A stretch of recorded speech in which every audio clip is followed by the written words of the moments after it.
One common question that we get is how to use things like Lucid formulas with our org charts. So take a look at the following video and it'll walk you through a little bit of how to use our org charts with things like formulas and dynamic shapes.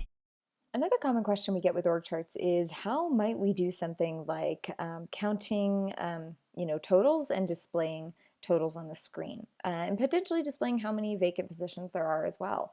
And for that, I'm actually going to choose to use a dynamic shape because what I want to do is I want to show how many people are, say, vacant versus not vacant.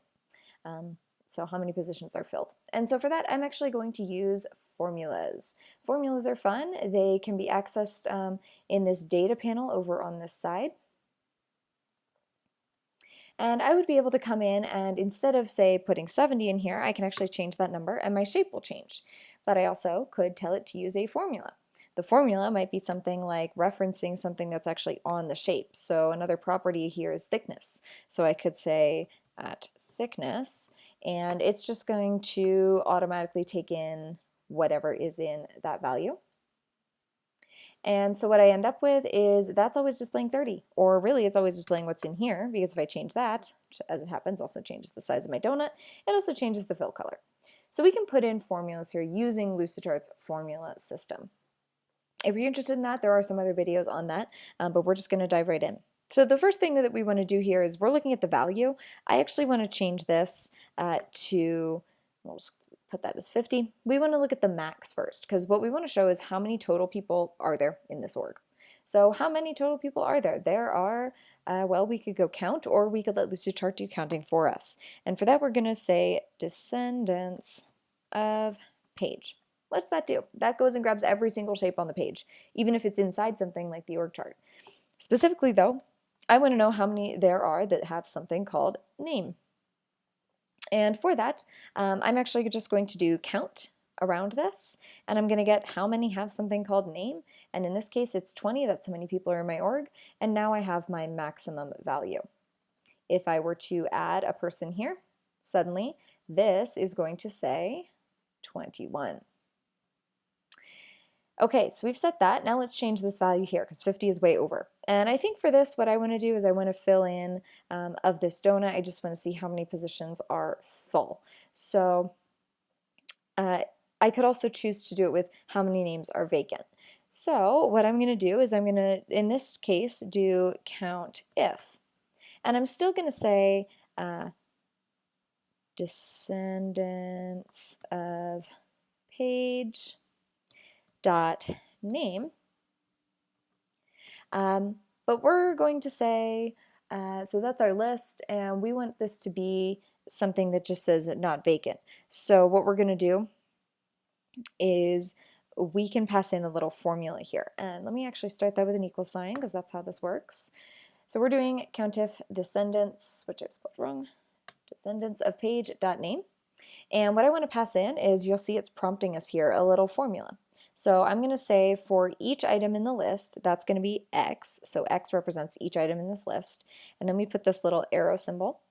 And I say X does not equal vacant.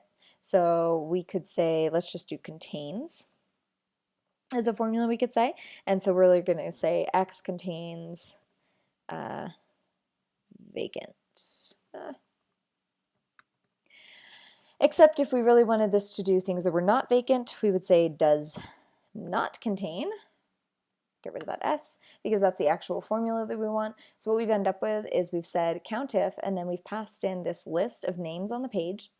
And for each name, that's X, we have done to that this. We've said does not contain vacant. That's going to return true or false. If it's true, we're going to count it. If it's false, then we are not. So we're going to pass that in, and we are going to get 18. That is 18 names that don't contain the word vacant. And so that's our fill color. And I'm just going to change this background color to red because that represents our vacant positions. So we can see pretty quickly that of the positions we are mostly full, we do not have a lot of vacant positions. I am actually going to copy this formula, and I'm going to put it on a text box. I can add my own custom data fields here. And I'm going to do the same thing with that other formula that we did for value. So I'm just going to copy it again, click on my text box, I'll click this plus, and then I'll get a new value. So now I have 18 out of 20, and I'm going to use that to just say that we have 18 out of 20 positions filled. And I can make that font a little bit bolder, maybe a little bit bigger, and maybe I actually want to put like a space between these just to make it really obvious. We have 18 out of 20 filled. And let's go ahead and get rid of that line just so it looks nice. And we'll send this to actually sit behind this so that we can actually have it at the center.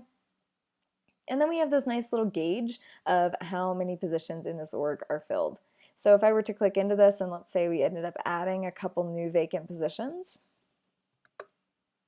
So I've got a vacant position here. Let's add another one here. Doing a lot of hiring in this org.